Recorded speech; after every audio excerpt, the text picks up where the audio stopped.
मंगलमय मंगलकं वीतराग विज्ञान नमो ताहि जाते भये अरहंतादिमा जो विद्यादि सागर सुधी जो विद्यादि सागर सुधी गुरु हैं हितैषी शुद्धात्म में निरत नित्य हितोपदेशी वे पाप ग्रीष्म ऋतु में जल हैं सयाने पूजूं उन्हें सतत केवल ज्ञान पाने पूजूं उन्हें सतत केवल ज्ञान पाने। बोले भगवान महावीर स्वामी की, आचार्य कुंद कुंद स्वामी की, आचार्य गुरुवर विद्यासागर मुनि महाराज की।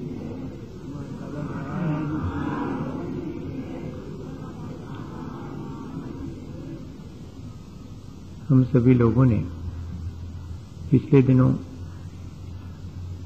अपने जीवन के उत्थान पतन में कौन कारण है, कौन उत्तरदायी है, ये जिम्मेदारी किसकी है, इस बारे में विचार करना शुरू किया है। और हमने पिछले दिनों इस बात पर विचार करते हुए इस निर्णय पर पहुंच गए हैं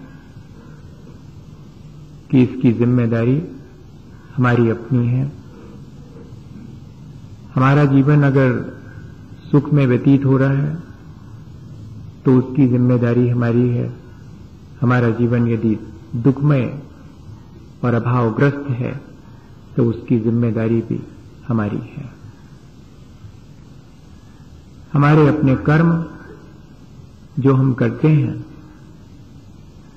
जिनका फल हमें भोगना होता है, और फल भोगते समय जैसी हमारी फीलिंग्स और थॉट्स होते हैं, जैसी हमारी विचारधारा होती है, वैसे नए कर्म संचित होते हैं और ये एक विशेष सर्कल निरंतर चलता रहता है।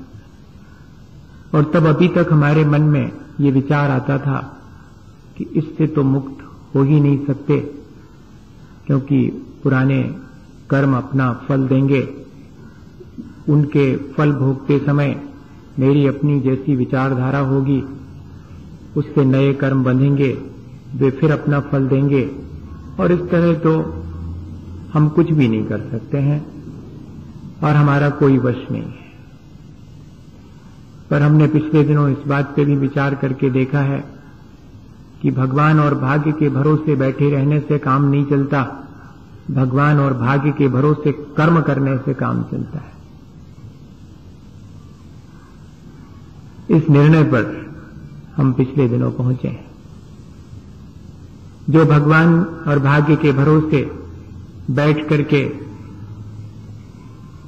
और इस बात का इंतजार करते हैं कि मेरा भाग्य आगे बहुत उज्जवल हो जाएगा या भगवान की मेरे ऊपर कृपा हो जाएगी तो मैं इस संसार से निजात पालूंगा, वे लोग बैठे ही रह जाते हैं।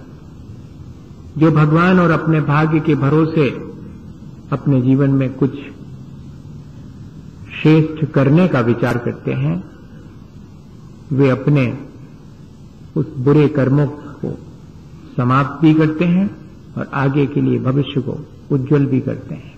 कर्म दोनों तरह के हैं, सांसारिक भी हैं और आध्यात्मिक पारमार्थिक भी हैं। ये हमारी चॉइस है कि हम कौन सा कर्म करना पसंद करेंगे। और इतना ही नहीं, जब कर्म अपना फल देगा तो हम किस चतुराई से और किस अपने होशियारी से उस कर्म के फल को ग्रहण करेंगे। आज हमें ये होशियारी सीख लेनी है कि ठीक है, हमने पहले जो कर्म अज्ञानतावश किए हैं, जो हमारे साथ संचित हो गए हैं, उन पर हमारा 95% कर्मों पर वश है। जब तक कि वे अपना फल नहीं देते हैं, फल देने की तैयारी भी कर रहे होते हैं, तब भी हम उनकी तैयारी को डिस्टर्ब कर सकते हैं। यहां तक हमारा वश है। जब वे अभी फल देने के लिए तैयार भी नहीं हैं, पड़े हुए हैं सुप्त अवस्था में संस्कार की तरह, तब तो मैं उन्हें आसानी से नष्ट कर सकता हूं। लेकिन जब उनके भीतर थोड़ी सुगबुगाहट होने लगी है, वे तैयारी करने लगे हैं कि अब आए तब आए और हमें अपना फल चखाएंगे, तब उस समय भी हम उनको नष्ट कर सकते हैं। वे अपना फल दें, उसके एक क्षण पहले तक, एक समय पहले तक हमारा वश है कि हम उन्हें परिवर्तित कर सकते हैं। हम उनकी पोटेंशियलिटी और ड्यूरेशन को घटबर कर सकते हैं। बुरे कर्मों की पोटेंशियलिटी और ड्यूरेशन को घटा सकते हैं, अच्छे कर्मों की पोटेंशियलिटी और ड्यूरेशन को बढ़ा सकते हैं। हम उन्हें समय से पहले ला करके और समाप्त कर सकते हैं, क्योंकि क्या पता अभी तो जरा मन ठीक है, बांधे हुए कर्म जब फल देंगे तब हम भोग पाएंगे, सहन कर पाएंगे कि नहीं। इसलिए अभी धर्म ध्यान करके उन बुरे कर्मों को बाहर लाओ।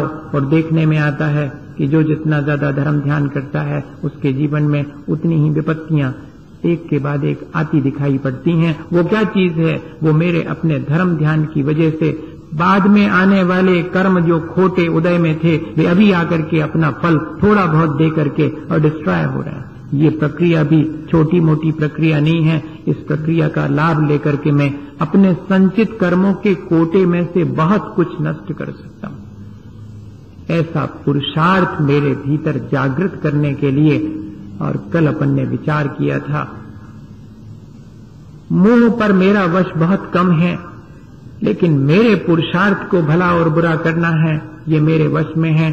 और कर्म के बंध के प्रति मेरी जो अज्ञानता है, उसको दूर करने का पुरुषार्थ भी मेरे हाथ में है। इसलिए कल हमने अपने उस 3 पहलुओं में से कि मोह और आसक्ति को घटाने के लिए तो जिनेंद्र भगवान की भक्ति और करुणा का भाव, और अपने पुरुषार्थ को जागृत करने के लिए ये विश्वास, ये आत्मविश्वास कि मैं अपने बांधे गए कर्मों को अपने हाथ से चाहूं जब नष्ट कर सकता हूं, उनके स्वाद को परिवर्तित करके ले सकता हूं। और जब वे उदय में आ जावें, तब जैसे कि टोटी खोल दी है, भूल गए कि ठंडा पानी गिरेगा और नीचे बैठे हों, खोल दी, अब क्या करना?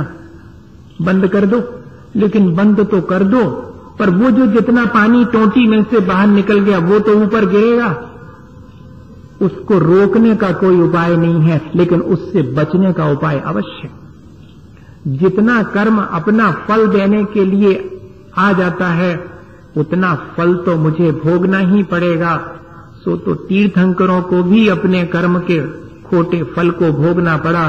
भगवान आदिनाथ स्वामी का उदाहरण सबके सामने, फिर हमारी और अब आपकी क्या विसात। लेकिन उस कर्म के फल को रोते रोते भोगना कि हंसते हंसते भोगना है, ये मेरे ऊपर निर्भर है।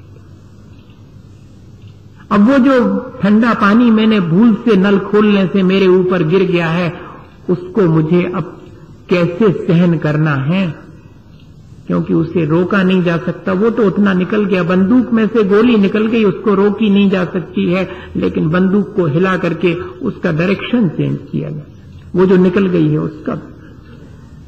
और आगे और नहीं चलाऊं, ये बात सीखी जा सकती है, अपन वो बाद में सीखेंगे। अभी तो पहले ये बात सीख लें कि जब कर्म अपना फल देवे, कर्म का फल नहीं भोगना, ये कहीं नहीं लिखा।